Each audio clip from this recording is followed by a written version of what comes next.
Looks like it. The time is 7:02, and we will call to order the City Council meeting for January 25th, 2016. Roll call, please. Mr. Jones. Here. Mrs. Keller. Mr. DeGenova. Here. Mr. Rohr. Here. Mr. Hellinger. Here. Vice Mayor Schaefer. Here. Mayor Riggle. Here. Motion to excuse Councilwoman Keller. Second. Motion by Mr. Jones. Tom's over here talking to me. Who seconded it? I did. Second was Mr. Schaefer. Roll call, please. Mr. Jones. Yes. Mr. DeGenova. Yes. Mr. Rohr. Yes. Mr. Hellinger. Yes. Vice Mayor Schaefer. Yes. Mayor Riggle. Yes. Well, item 2 is the invocation that Mr. Holden was supposed to prepare, Yes, I'm sorry. and Pledge of Allegiance would follow that. I'll do the pledge. Joe, would you like to do it? Thanks, Joe. You helped me out. Let's all remember this past week of ex-council member passing, George Speaks.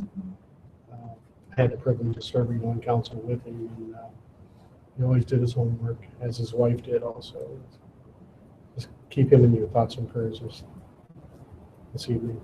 Let us pray. Dear Lord, our Heavenly Father, we just thank you for the day. We thank you for the beautiful weather we've had, and we pray for those who are on the East Coast and South that are going through anywhere up to and including 30 inches of snow, and they're saying that they might even get more this next weekend. We ask, Lord, that you bless us as we do our duties here as elected officials. We thank you for this wonderful staff we have to work with, and they bail us out many times over.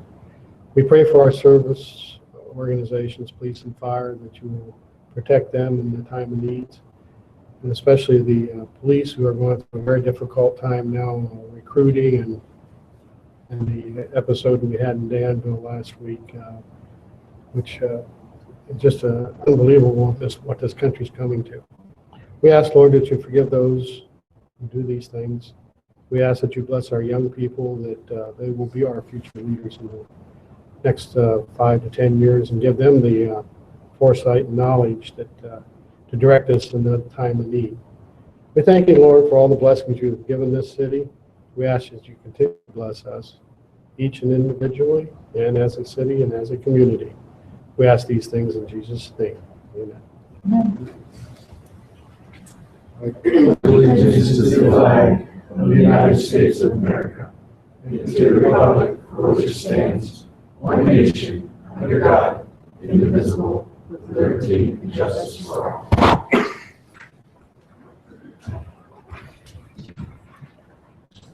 Item 4 is the approval of motion summary of the regular meeting of council held January 11th, 2016, as recorded and transcribed. Is there a motion for approval? I move for approval as submitted. Second. I have a motion by Mr. DeGenova, second by Mr. Hellinger. Roll call, please. Mr. Jones. Yes. Mr. DeGenova. Yes. Mr. Rohr. Yes. Mr. Hellinger. Yes. Vice Mayor Schaefer. Yes. Mayor Riggle. Yes. Motion carries. And item 5 is consent agenda. If the clerk will please read this into the record. Item A, resolution number 16-07, a resolution reappointing members to various boards, commissions, and/or committees and specifying the term of the appointments, reappointments. Item B, resolution number 16-08, a resolution authorizing the modification of certain traffic control signage to relocate the no parking anytime zone on the south and east side of Ballater Drive to the north and west side of Ballater Drive from 20 feet south of the golf cart path crossing to Silverwood Drive, and on the east side of Ballater Drive from 20 feet south to 20 feet north of the golf cart path crossing. Item C, resolution number 16-09, a resolution authorizing the city manager to enter into an agreement with the Ohio Development Services Agency for the administration of housing revolving loan funds for the period beginning January 1st, 2016 and ending December 31st, 2018. Item D, acceptance of the motion summary of the Sister City Advisory Board meeting held October 13th, 2015. Item E, acceptance of the motion summary of the Planning Commission meeting held December 2nd, 2015. Item F, acceptance of the motion summary of the Recreation Levy Subcommittee meeting held June 22nd, 2014. Thank you. Move for approval of the consent agenda. Second. The motion by Mr. Schaefer, a second by Mr. Jones. Any further discussion? Roll call, please. Mr. Jones? Yes. Mr. DeGenova? Yes. Mr. Rohr? Yes. Mr. Hellinger? Yes. Vice Mayor Schaefer? Yes. Mayor Riggle? Yes, motion carries. And item 6 is time set aside for letters, petitions, or public comments. Is there anyone in the audience that would like to come forward on anything that is not on tonight's agenda? Okay, seeing none, we'll move on to committee reports. Mr. Jones? I have none, Mayor. Good. Yeah. Mr. DeGenova? I have none. Mr. Rohr? I have none, Mayor. Mr. Hellinger? Nothing. Mr. Schaefer? Nothing, thank you. Gosh, didn't we do anything this week? Okay, moving on to item 8 is consideration of ordinance 16-01. And I think if you'll read 8, 9, 10, it's just 8 and 9 together. Okay, sorry, thanks, Dave. Ordinance number 16-01, an ordinance approving a final development plan for the communities at Glen Ross, Section 6, consisting of 30 single-family lots on 9.927 acres zoned R2 PMU, one family residential district with a planned mixed-use overlay district located on Eagle Walk and White Fawn Run. Who named these roads? Ordinance number 16-02, an ordinance approving a final subdivision plat for the communities at Glen Ross, Section 6, consisting of 30 single-family lots on 9.927 acres zoned R2 PMU, one family residential district with a planned mixed-use overlay district located on Eagle Walk and White Fawn Run. Mr. Epling? Madam Mayor, members of council, these cases are as read for final plan and plat for communities at Glen Ross, Section 6, 30 single-family lots on almost 10 acres. We're immediately south, actually, of Section 4 here. In communities of Glen Ross, Section 5 was the one you see on the left of the screen that connected Balmoral out to Cheshire Road. That was done earlier in 2015. This is part of the amended sections that were passed by you in August 2015, amended preliminary plans and plats for sections 6 through 10. I'm sure you'll recall those. We have an aerial photograph. The zoning is planned mixed use overlay R2. Here's the approved preliminary, amended preliminary development plan and plat for 6 through 10. You can see the section in question highlighted in yellow on the screen. And then the final plan and plat were contained in your packet, probably much easier to see than up here on the screen. But everything is in conformance with engineering requirements and planning and zoning requirements at this time. And your planning commission did recommend unanimous approval at its most recent meeting, which was actually occurred on January 20th. The one element I would note for you, here it's probably easier to see on this screen, is immediately to the left of the yellow, the section in question, would be what is more than likely going to be Section 7. There's a condition of your ordinance that the next section of Communities of Glen Ross after this one, should it be approved, would be that section that would connect the roadway network to Balmoral and Cheshire. So Section 7 is how you can think of it. And then working our way back down from that point to the clubhouse and the pool and the open space, the roundabout and Cheshire Road. So with that, I'm happy to answer any questions. Applicants' representatives are here tonight. Staff does recommend approval as well. Okay. Any questions, Mr. Epling? Would the applicant like to come forward and add anything to the presentation?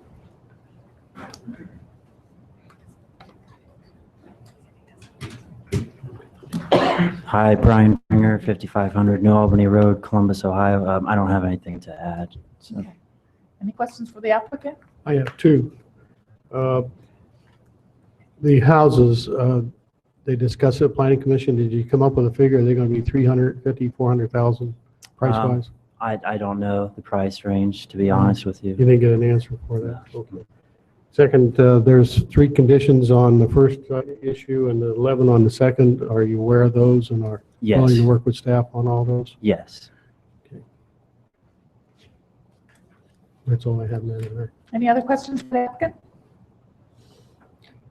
Okay. What is the wish of council?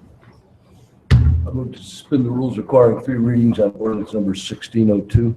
Second, I have a motion by Mr. Schaefer, a second by Mr. DeGenova. Roll call, please. Mr. Jones? 1601. Oh, I'm sorry, 1601. Go ahead. Go ahead. Mr. Jones? Yes. Mr. DeGenova? yes. Mr. Rohr? Yes. Mr. Hellinger? Yes. Vice Mayor Schaefer? Yes. Mayor Riggle? Yes. I move for approval of ordinance 1601. Second, Motion by Mr. Schaefer, second by Mr. DeGenova. Any further discussion? Roll call, please. Mr. Jones? Yes. Mr. DeGenova? yes. Mr. Rohr? Yes. Mr. Hellinger? Yes. Vice Mayor Schaefer? Yes. Mayor Riggle? Yes, motion carries. I move for waiving the rule requiring 3 readings on ordinance 1602. Second, Motion by Mr. Schaefer, second by Mr. DeGenova. Roll call, please. Mr. Jones? Yes. Mr. DeGenova? yes. Mr. Rohr? Yes. Mr. Hellinger? Yes. Vice Mayor Schaefer? Yes. Mayor Riggle? Yes. Move for approval of ordinance 1602. Second, Motion by Mr. Schaefer, second by Mr. DeGenova. Any further discussion? Roll call, please. Mr. Jones? Yes. Mr. DeGenova? yes. Mr. Rohr? Yes. Mr. Hellinger? Yes. Vice Mayor Schaefer? Yes. Mayor Riggle? Yes, motion carries. Okay, and if you'll read item 10 and 11, ordinance number 1603, and ordinance 1604 into the record, please. Ordinance number 16-03, an ordinance approving a final development plan for Glen Ross North, Section 1, consisting of 69 single-family lots on 34.187 acres zoned R2 PMU, one-family residential district with a planned mixed-use overlay district, located on the east side of Glen Road, just north of the Glen Ross Golf Club.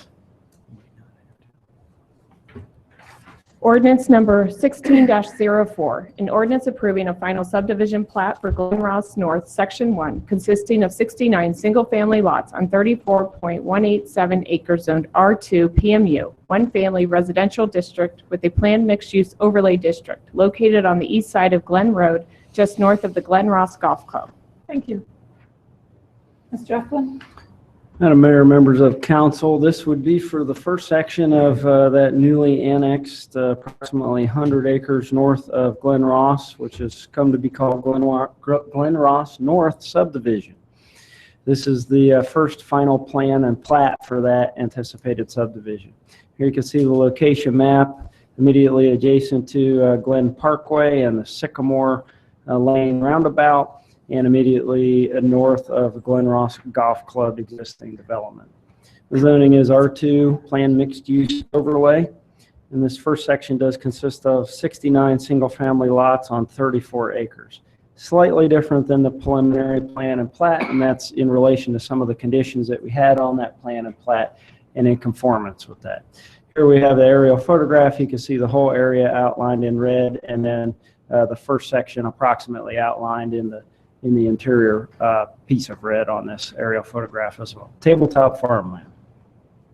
Here's the approved preliminary development plan and plat. Again, in yellow represents this first section of 69 single-family lots.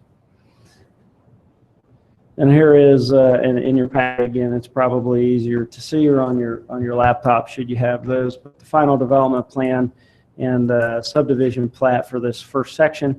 What changed from the preliminary are these lots down here immediately adjacent to Glen Ross were required to be of the same width and size at a minimum as the lots that they back up to. So 80-foot lots in the preliminary, they were not 80-foot lots, not all of them.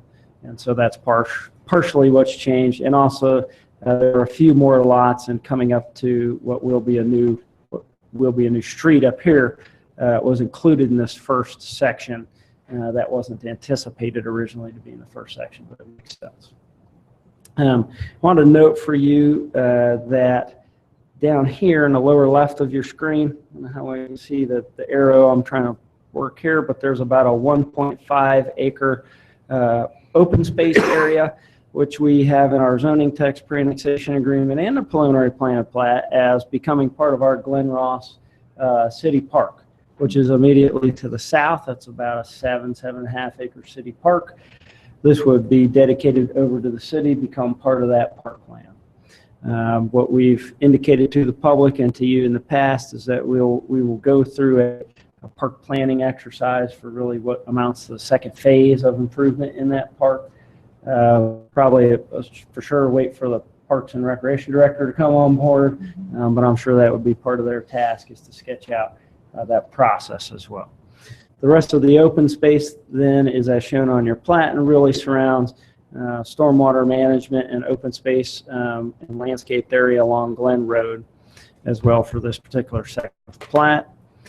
On the south side, there will be a tree preserve of about 20 feet as well. We heard some comments in the preliminary and in the zoning portions of this to try to preserve it's basically a farm break of trees between Glen Ross and this section. So that's included because it's new and because of lessons learned. We were also able to make these lots a little bigger and make sure that we can have stormwater management outside of those tree preserve areas. That's created some issues in other sections of the community in the past. There is a prettier color version of it for you. That one's contained in your packet as well, although hopefully eventually all the lots will have houses on them, not just a few of them as in this rendering. But it gives you a sense of the layout of the subdivision coming from Sycamore and the connections into Glen Ross to the south and the east. And this doesn't show up particularly well, probably better in your packet again, but this is some of the landscape entryway feature, which will include a stone wall, some of that Delaware limestone or limestone-like cultured stone, in addition to black pin-mounted letters. So a very handsome entrance to the subdivision as well, and in keeping with the other subdivisions in the area, including the Glen Ross Golf Club. So your Planning Commission did recommend approval unanimously at its January 20th meeting, as do we as staff, and I'm happy to answer any questions that you may have. Any questions for Mr. Eflin? Dave, I know Commission Member Halter asked the question about the ability to zoom out and see the bigger picture of all the different developments, and I know you're working on that. That would really be helpful, just because you lose sight of the perspective. We're looking at a small piece of a much, much bigger development. Yeah, I don't think he said that in relation, and we talked about it at the commission. He didn't say it in relation to this particular Just all the different subdivision, things but going on down just there. because there's so much happening in the southeast, we'll provide an update to a planning commission and give them a broader overview, including hopefully some preliminary update to our housing pipeline, numbers and information section by section. Yeah. We tend to do that at our Hopefully, February meeting of planning commission. I was hoping to have that for the retreat too, if we can. That should be, yeah, yep, should be available. That'd be good. Any other questions for Mr. Eflin? Is there anyone here from the public on this one? You can come forward. If you can give your name and address for the record. Yeah, it's Brian Pringer, 5500 New Albany Road, Columbus, Ohio. Thank you. Do you have anything to add to the presentation? No, I do not. Okay, are there any questions? The applicant? All right, that's the wish of council. 1603. I move we suspend rules on 1603. Second. I have a motion by Mr. DeGenova, second by Mr. Schaefer. Roll call, please. Mr. Jones? Yes. Mr. DeGenova? Yes. Mr. Rohr? Yes. Mr. Hellinger? Yes. Vice Mayor Schaefer? Yes. Mayor Riggle? Yes. I move for the acceptance or approval of 1603 as submitted. Second. I have a motion by Mr. DeGenova, second by Mr. Schaefer. Any further discussion? Roll call, please. Mr. Jones? Yes. Mr. DeGenova? Yes. Mr. Rohr? Yes. Mr. Hellinger? Yes. Vice Mayor Schaefer? Yes. Mayor Riggle? Yes. I move we suspend the rules on 1604. Second. I have a motion by Mr. DeGenova, second by Mr. Schaefer. Roll call, please.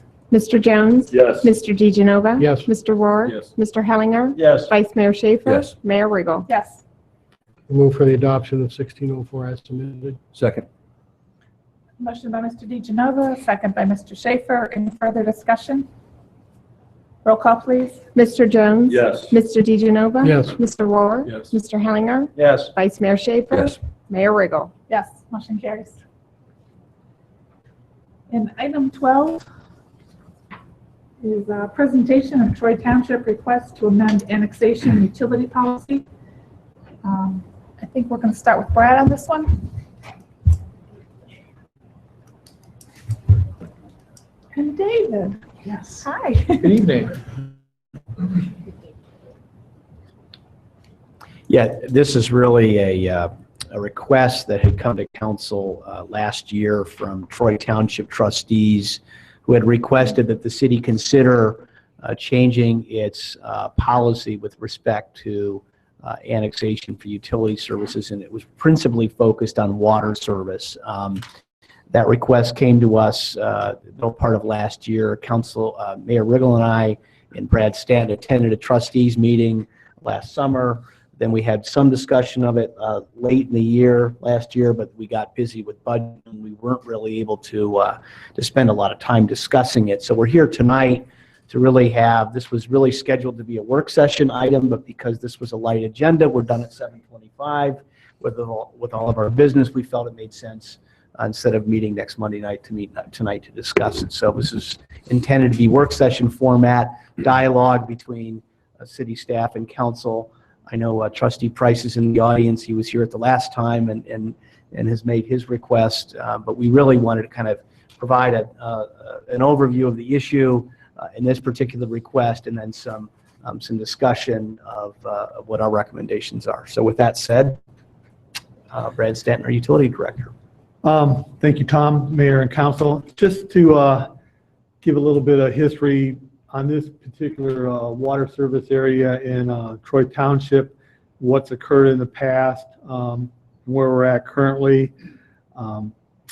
Per city ordinances 913.2 and 917.21, annexation is required for properties located outside the city limits for water and sewer service within 60 days from the time the property becomes contiguous with the city.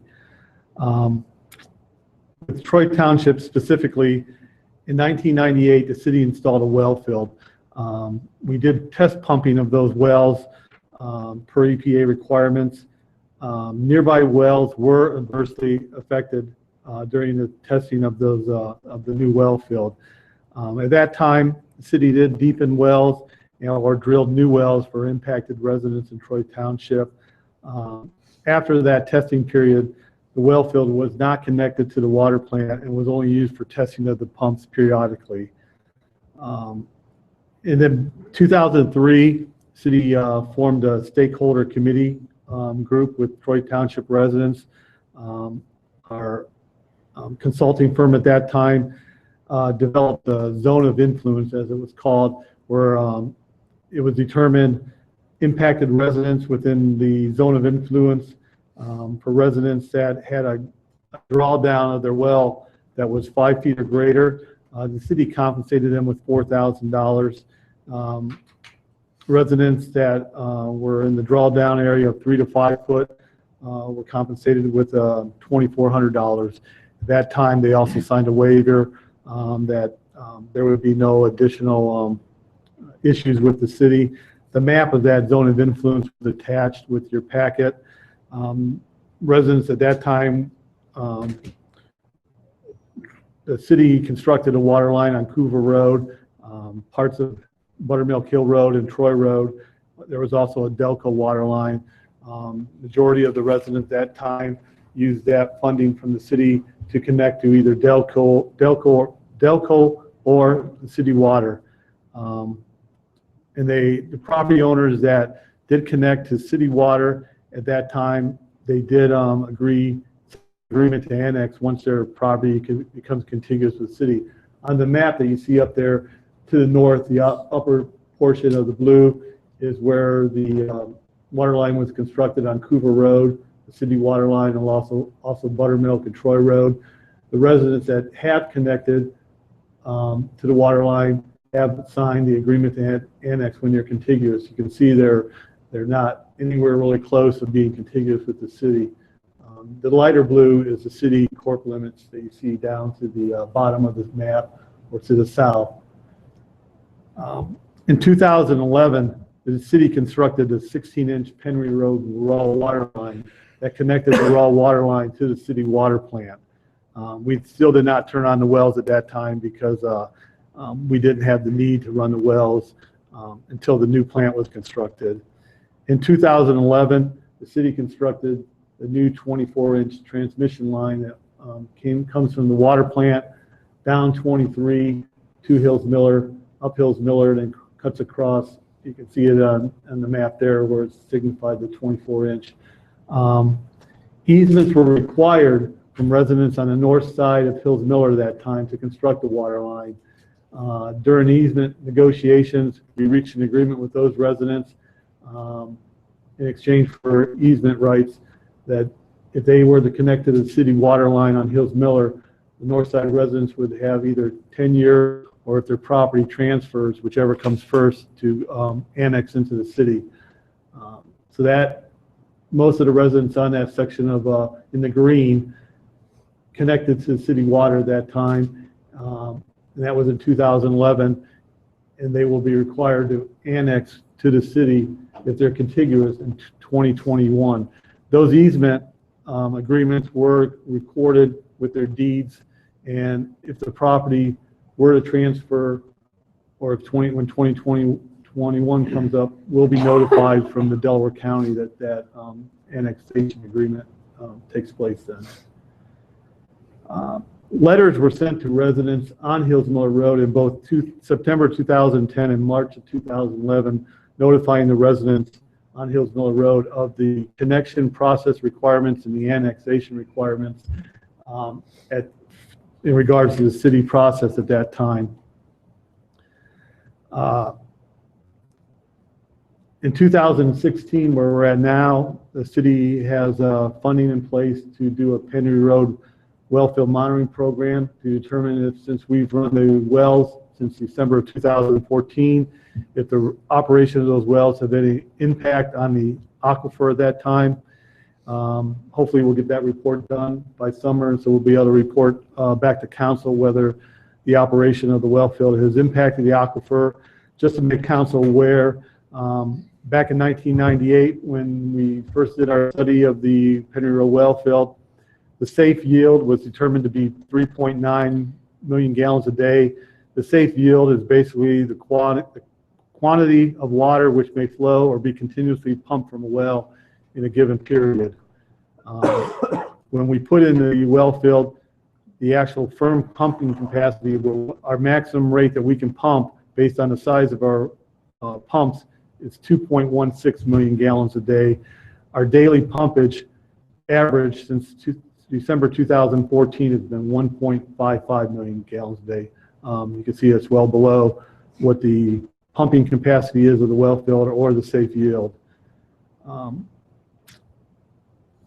In 2019, our CIP, we currently have in a CIP for 2019 the possibility of constructing an 8-inch water line. You see in the purple on that map on Buttermilk Hill Road to the railroad tracks, then from Buttermilk Hill Road on Troy Road down to Hills Miller. That would loop the existing water line and provide water service for our entire water service area in that section of the our water agreement. Just to make council aware, I would like to emphasize there has been exemptions to our annexation requirements in the past, such as Green Lawn Water Line, the north side of Hills Miller, as I mentioned, Southeast Highland Sewer when we constructed that, and even the DACC facility to the south. Typically, those exemptions were made when the city required easements or some type of other requirement to move forward with a city project. More than likely, exemptions will have to be made in the future for existing city projects where water and sewer may be required, and we need to get projects moved forward. I can answer any questions you may have on any of those issues I just addressed. I have one on the north side, Hills Miller. How many residents is that? I would say there's about 15 to 20. You see there's several large parcels there.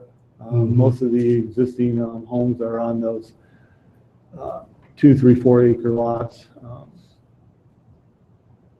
Some residents, there's one property owner I'm familiar with that ran 2 services off the 24-inch back to his property for a home and a barn, I believe. So, and he paid 2 capacity fees for that. What was the exemption that we gave Greenlawn? The 10-year exemption, or I believe it was, or They came into, So the Green Lawn signed agreements, and their situation was again with wells that got, well, Yeah, right. there was a project from a developer, and he, when his development went in place, I believe he dried up some wells, so the city, with the developer and the city made an agreement to put water up there, and the residents had the 10-year exemption at that time. so you may recall, Chris, and this is actually, or sorry, Councilman Jones, this might be good for the new members. They signed agreements saying they would annex within 10 years. When we looked at them, some of the agreements, the properties have been sold, they never were filed, so it's kind of an awkward situation in terms of enforcing them. So they have agreements that we have not been able to enforce, so in terms of making them annex. So the exception was the 10 years. We did expect them to annex, but just didn't work out that way. Is that fair, Brad? Yes, fair. Which is why I don't recommend doing those kind of 10 years from now if this happens things, because they're just very hard to enforce. And I think at that time, those agreements were not recorded with the Delaware It County. wasn't recorded That with was the the problem. county. They weren't recorded. Yeah, because half the properties have been transferred and they're like, I didn't know anything about this. I didn't sign any agreement. And Yeah. Not ideal. Okay. Council, I can kind of chime in as well, just with our specific recommendation in response to the actual request. We got together probably a little over a month ago to consider kind of the ramifications of the township's request for kind of this policy overhaul in terms of providing city water service to, well, properties outside of the city without that annexation condition as kind of an exchange requirement. And you've probably seen the memo that was distributed and kind of seen our recommendation summed up. Our recommendation is against such a big policy change at this time for the reasons that are kind of stated therein. We certainly want to help our neighbors to the north with any claimed issues with the water as a result of the Penry Road well field. And we think that there are ways to do that without this big of a change citywide. But just to give you an idea of the scope of what we were looking at, first of all, I think it's important for you to know that these types of arrangements in terms of, well, both the city code and beyond the city code, agreements with property owners to require that annexation for city water service are not uncommon. I'd say it's probably the norm as opposed to the exception. It's been upheld by the Supreme Court. It's a part of the Constitution that says you can provide municipal water service outside of municipal boundaries. But the reasoning behind our recommendation against this is essentially because, number one, it would require a change in policy, would require a change in the city code. So we would have to look at that. And as Brad mentioned before, those two provisions that have those annexation requirements specifically stated, we would need to look at how we would revise and amend that moving forward into a workable solution to address that. If we're going to get rid of that requirement, then what will be in its place, and how do we look at that from a legal perspective in terms of something that will hold up? And kind of working in hand with that is the precedent that would set, because as you know, this isn't the first time this issue has come up. We've had, as Brad and Darren mentioned, those exceptions where we've executed agreements in the past. Some were recorded, some were not. That becomes another issue.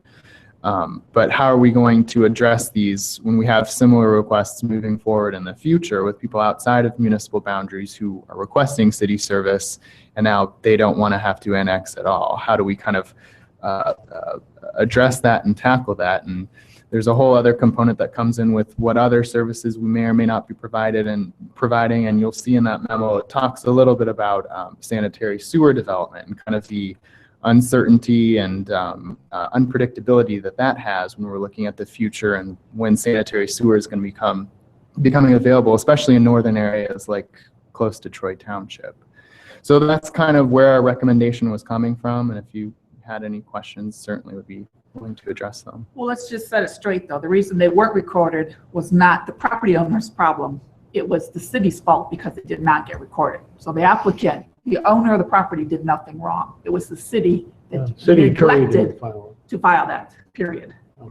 So, That is true, although I will say that there were some people who said, I never saw anything, I don't know what you're talking about, and we did have a yeah, but they document weren't that- filed, so what good were they? And then I guess the other thing I would point out is whether they were, I mean, even if they're not filed, but the owner still had it, it's still an enforceable agreement. It's just, it messes it up if it gets sold. But I Right, guess the and other it's thing sold, if is, it's not filed, there's no way to prove it. So right, that's but the if problem. it didn't get sold and we had the signed agreement, that is enforceable. However, I will say that would require us going to court to enforce that. And I don't think we necessarily had the stomach at that time, and I don't really have it right now, to go to court with someone who tell them to force them to join in our city. Like, welcome to Delaware. I just, sued you to make it happen. So I didn't, even if it had been recorded, we still would have had to enforce that agreement through a lawsuit, which I don't like doing. So, I I mean, understand, right. does that make sense? Yeah. Okay, any other questions for these gentlemen? Well, I guess to clear the mud, we're going to leave the ordinance as is. That's what they're, That's what you're recommending.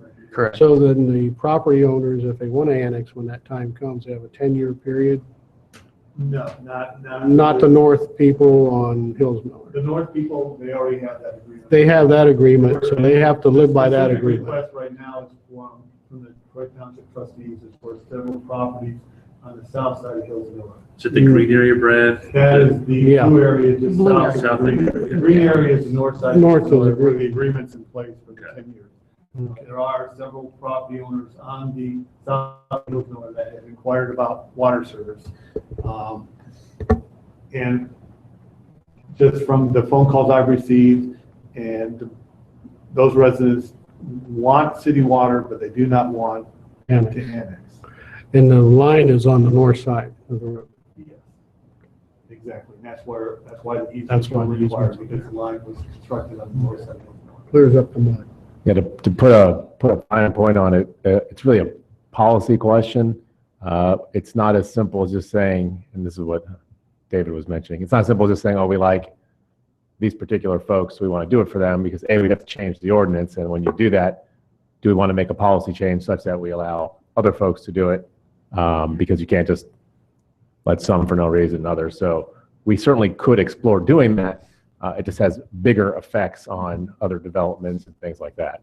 So making this exception in this case wouldn't fall under the exception listed in the city code, is that right? Go ahead, Dave. Language in there that permits the city manager to. Yeah, Yeah, there is language in there. I think it uses the term like specific necessity. And the way I interpret that, and I don't think there's disagreement, is that it's really a rare emergency circumstance. And we just, with the efforts that I think are being made to address kind of some of the claimed well issues, I'm not sure this would be there yet, qualifying as a exigent, huge emergency. like using the examples that we mentioned before, Councilman Schaefer, the green lawn area, the developer drained their wells out. I'm assuming maybe exigent circumstances could be if we needed to get the easements. That might be something you could hang your hat on. Presumably, depending on the results of this study that Brad was talking about, it could come back and say, hey, you ruined these wells, in which case that you would have that situation. But I agree right now with David that we're not there yet. Just to Hills Miller was outside the zone of influence. There was residents on Hills Miller were not compensated because the previous studies determined that they were not impacted by the Penry Road well. I think one of the other questions is, irrespective of the issue with Penry Road, does the city want to consider itself a water service outside of its own corporate limits?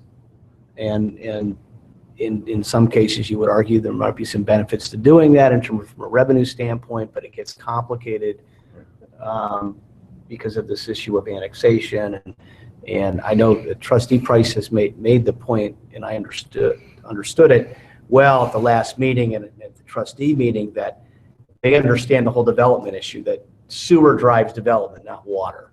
And our concern would be that there would be development and they're going to want sewer. They're going to try to get sewer outside the city. And I don't think that's not what they're pitching at all to us. And I get that. I understand that, but it puts us in a little bit of a dilemma because we're a water company for our city residents first and foremost. And that's where it gets, there are situations where cities have provided and can provide water service outside their corporate limits under certain circumstances. In our case, it's been fairly limited under these kinds of circumstances, as opposed to, I think, Dave, there was an example you gave in Oxford, I think. Was it Oxford where they had provided water and sewer outside the corporate limits of the city?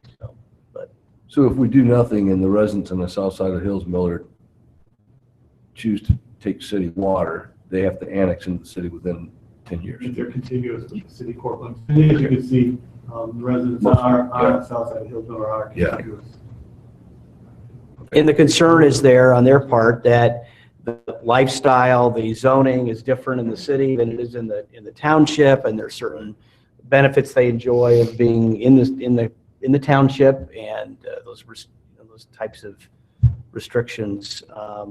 It's different when you move into the city, and that could be changed. And Yes. Councilor Jeff, just to be clear, there's no legal reason why, big picture reason why you couldn't do it. Our ordinance says you have to be annexed to get water, but cities are allowed for water and sewer. That's like a service. So we are allowed to sell outside, as Tom said, and we can charge a premium for that. And so one model might be, we're going to make money on this by charging, 2 times or whatever, but it doesn't end up We are penciling charging a out. premium on Hills Miller for what I have. Service outside the city court limits, there is a 50% surcharge. We do not have that policy for sewer at this time, but there is for water. But you're saying that the wells on the south side of Hills Miller were not affected by our, Not from the previous study. because I think that's a key consideration and look at making an exception. Do we furnish water and sewer for Pollyanna? Because they're not in the city, and they opted not to, of a vote of 60% of them didn't want in the city at that time. They're an island. They're an island in the city, and that's We do, one thing. once again, that's another area that we've had some calls, we've already serviced there, but unlike Hills Miller, we have no water and sewer lines on Pollyanna. There is already a water line on Hills Miller, but not on Pollyanna. Yeah, okay. Just for history of those who aren't aware of Pollyanna being an island. And we have that same issue on Crestview Drive in the city too. Mhm. At this time, I'm going to ask that Township Trustee Price come forward. Don't go far, guys.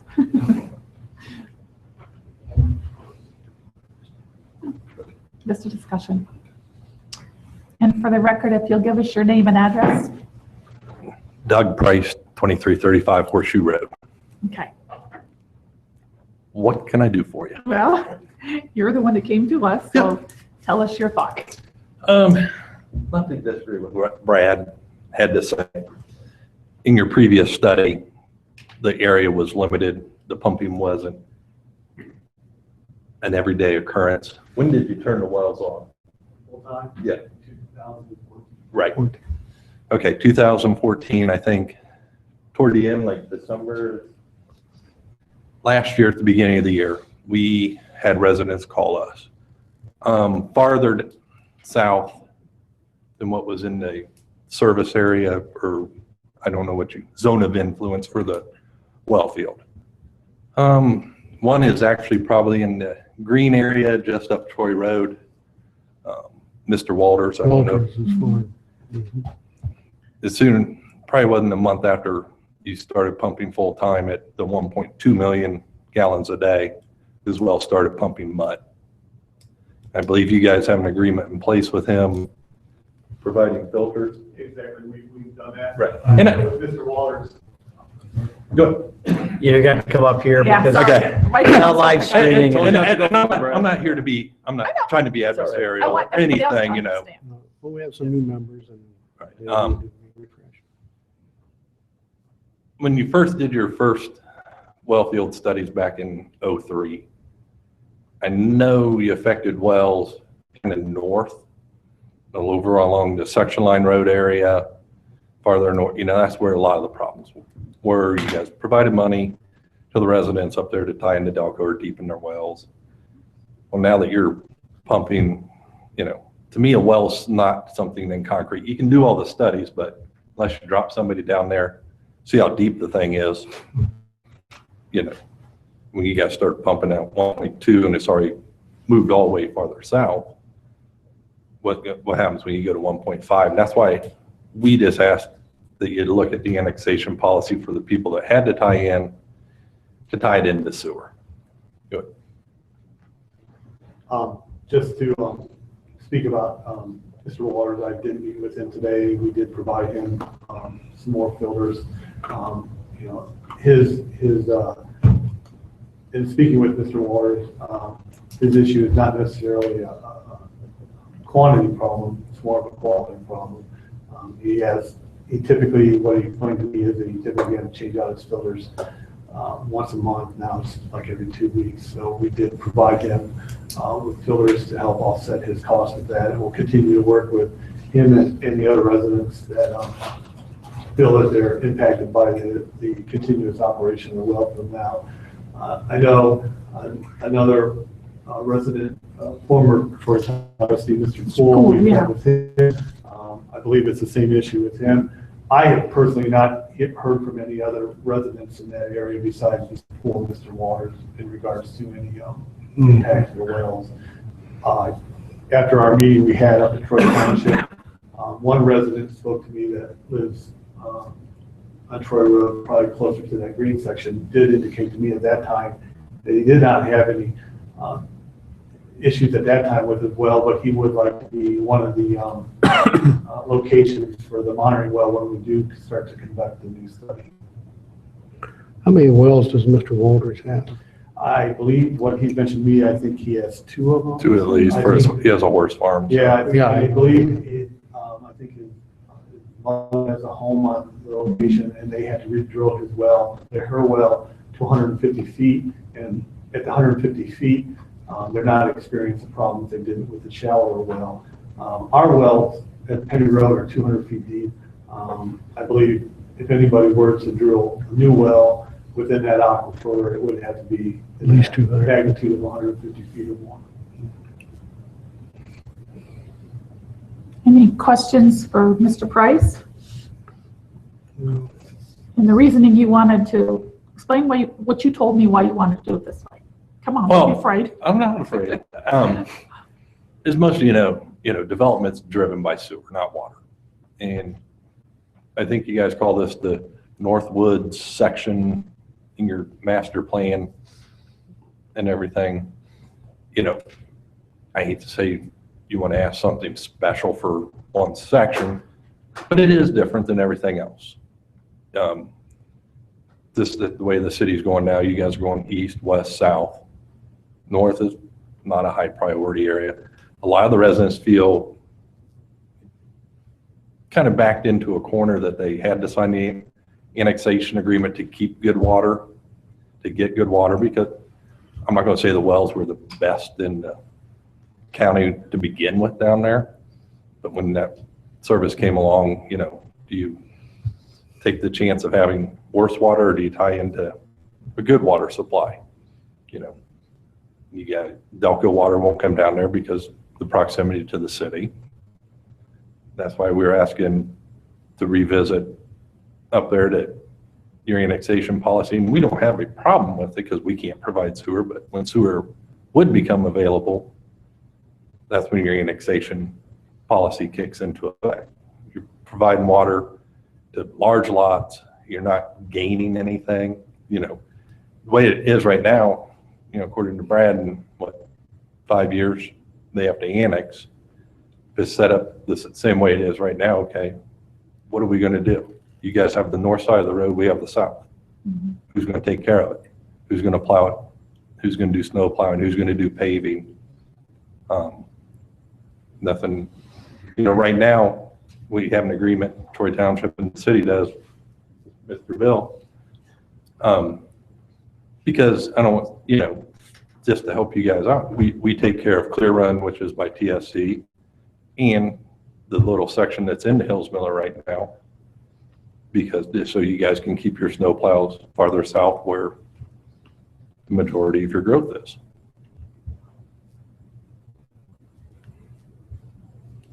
So that's why we came to you with kind of a proposal. It seemed to be, do you guys want to take in another 1.8 miles of road to pave at $58,000 a mile? Thoughts, questions? We'll just have to add that on to the 53 years behind the R. That's right. That was my point earlier. You're already 53 years behind. What's another year or two? And like I said, most people that bought up there,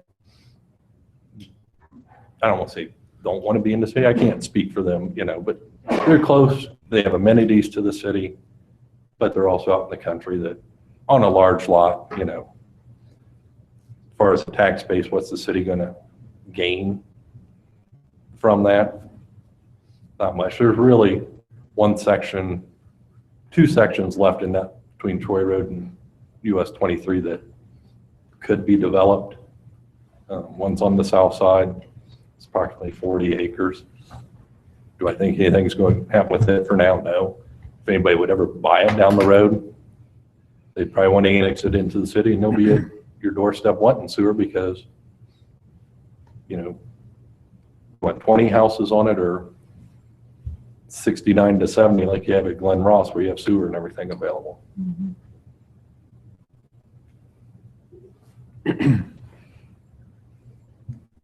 Well, I think we need some time to ponder it. Or any thoughts right now? Do you want to think about it? We'll come back to it. I got nothing from none of you guys. What's going on here? It's going to take some time. Yeah. Yeah, I think it's maybe something, we want to put it on retreat. You could, if you had some time to talk about it again, that was the purpose of tonight. Right. It's not We want to hear from the two of you. It's not an imminent thing. No, it's not an imminent thing. I'm This being is- very patient. We have I think 5 the years. Request is being made. Yeah, you got 5 years before your first one comes in. I think Trustee Price makes a good argument about the nature of that area being different than in a lot of other areas in the city where actually they're poised for development. And that's the bigger difference. I think the concern is that one of the concerns would be if you provide that water service and they don't annex, and hypothetically there's some sort of a sewer plant that gets developed, the land starts to develop. Now that might not be a bad thing, but there is this, and that's really what I think, it's one of the considerations I think that would need to be had by the city, is those kinds of scenarios in which that development might occur outside the city that might be a concern for us. But I do understand and appreciate the argument that it's a different kind of setup in terms of the land uses than we have in other areas that are developing. And I don't know, Dave and I have talked about this as well, just from his experience when he was in Oxford. They had some situations that weren't completely dissimilar from this. And Dave, I'll put you on the spot because I think from a planning director's perspective, it's always helpful to have that. I think those examples are probably more one-off with respect to reaching for commercial development, which the city down there would eventually want to annex for income tax, obviously. And in this case, I mean, for me, it's a difficult issue, first of all, but it's a little bit different than creating islands. I mean, the future is a murky place. Right. Nobody really knows how development and growth is going to happen other than it's been happening for 30, 40, 50 years here in Delaware County, and certainly with great pace in the last 20 years. Primarily south, of the city and south. But, again, the future's the future. And if we keep quality communities and keep growing in ways that people want and the marketplace wants, it's not inconceivable that up here would eventually feel development pressure as well. So you can learn some lessons from the south where we do have some holes in the donut, so to speak. Now you're probably talking 10 or 15 lots, smaller clusters that stayed out for a variety of reasons. Ground was annexed around them or what have you. And maybe that's one condition. The area in purple and the area in green is quite a bit bigger than that. And for me, that's a bit of a distinguishing characteristic as well. Combined with the fact that none of us know right now how growth and development, particularly in this part of the community, may or may not happen. Mm-hmm.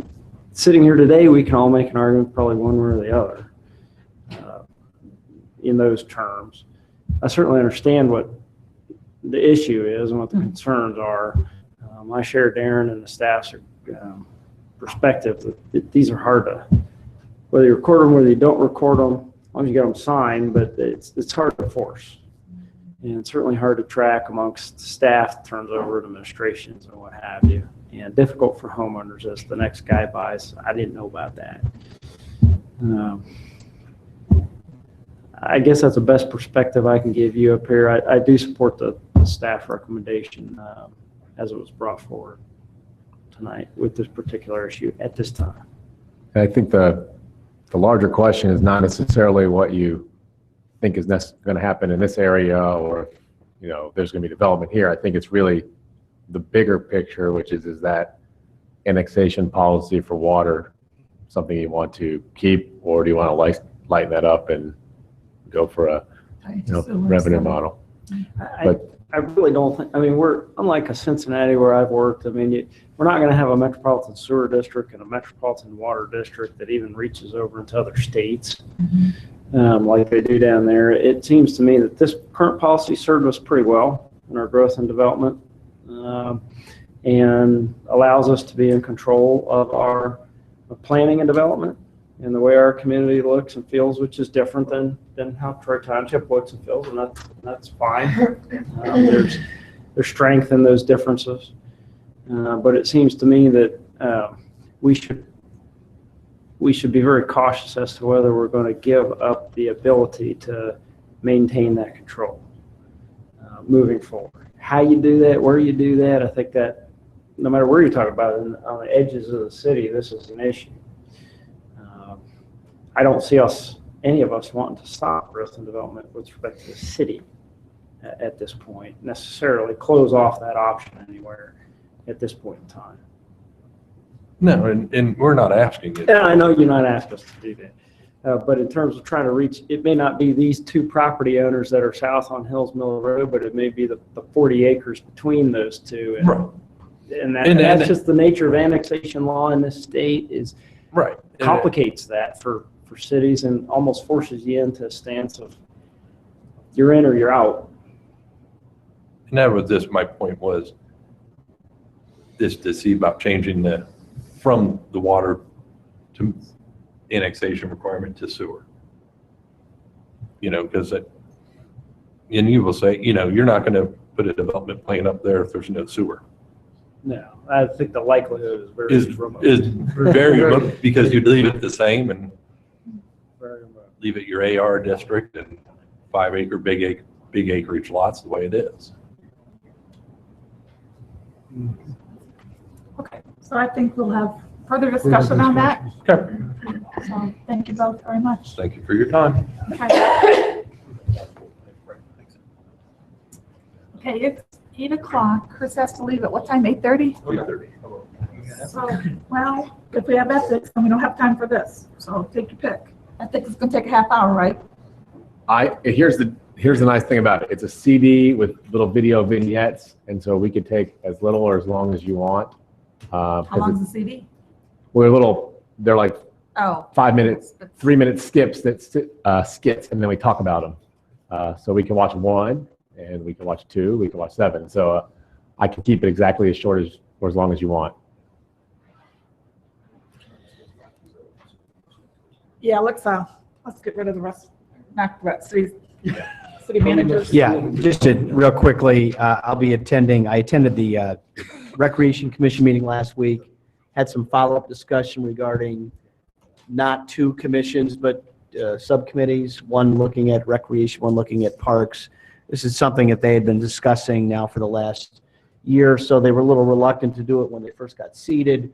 There's been some more discussion of that, and that'll continue to evolve here over the next few meetings. And obviously, once we've hired a Parks and Natural Resource Director, that they can probably add to that discussion. But there is some concern on their part that they're not actively not taking part substantively in a lot of issues. And so that was one of the conversations that I know, Chris, when you were a liaison, it was talked about. I have a meeting tomorrow at the State House regarding the permissive license fee. That's a follow-up meeting to others I've had over the last couple of months. Ironman visitation, they will be here tomorrow. The local race director, as well as the person we've been dealing with out of Florida, they'll be here for a couple of days. And I know the mayor has some Ironman updates as well. The Main Street has a meeting tomorrow night. I'm not going to be able to attend. Unfortunately, I've got a conflict. I'm going to let them know, and I know a number of you have conflicts. Kind of got the notice a little late. This is like last week, and it was difficult to plan for that. I'll mention that to Frances Hamilton when I see her, but unfortunately we won't. I don't think we'll be able to be represented there. And I know Assistant City Manager Walker has an update on the improvements we're making at Hidden Valley Golf Course. We're doing some ADA improvements, and she'd like to propose some additional enhancements for that project and utilizing some of our rec levy funds for it. Not a lot, but she came to me last week with it, and that's all I had. Just in the interest of time, thank you, Tom. The Parks Department staff is very busy out at the golf course clubhouse, making the ADA adjustments and putting on new patio and trying to spruce up the clubhouse.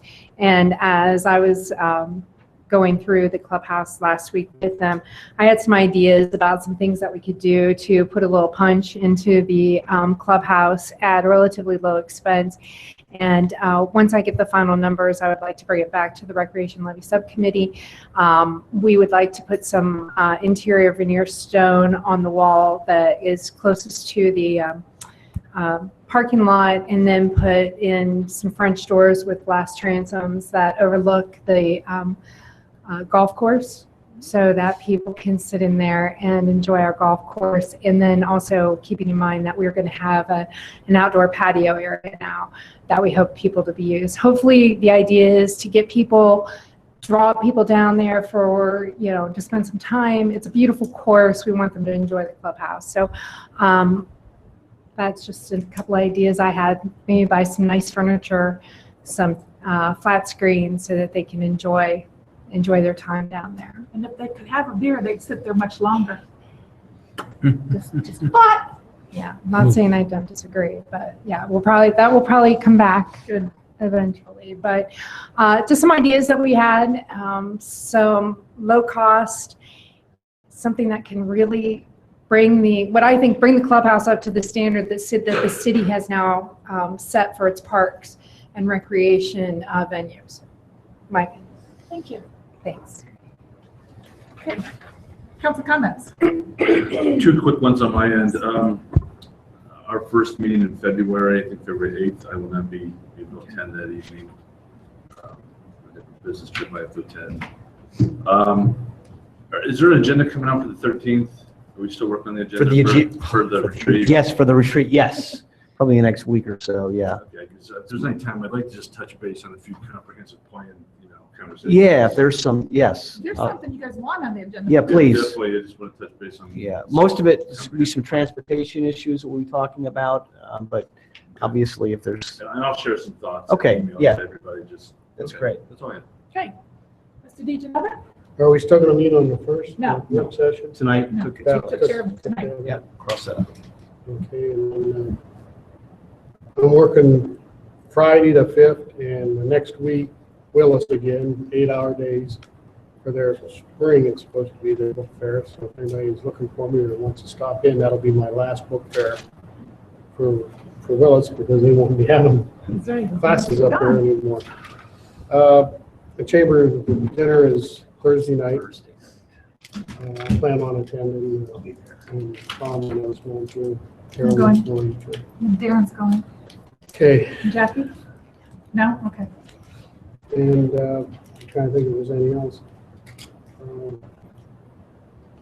Working with some developers for a 30-acre park on the south side of town. Hopefully, we'll have some answers in the next couple of months on that. That's all I have. Mr. Rourke? I have no comments other than if there's a way to defer the ethics training until another time. Sooner than in the courthouse. Okay.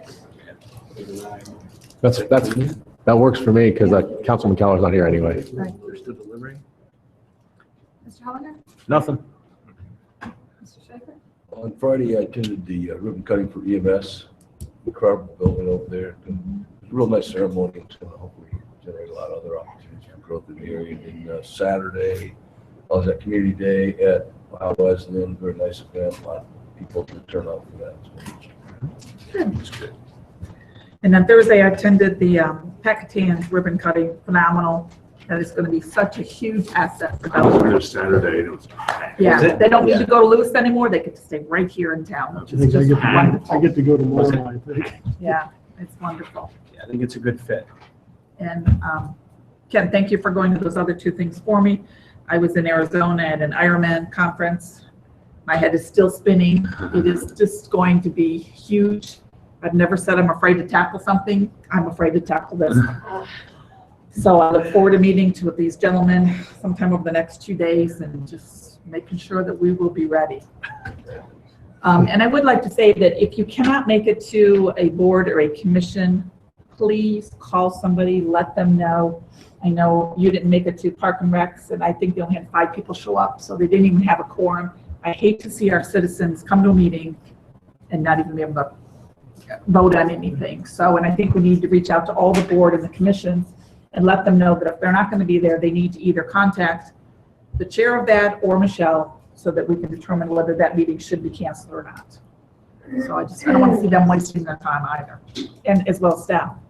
So, and with that, I look for a motion to Yes. adjourn. So moved.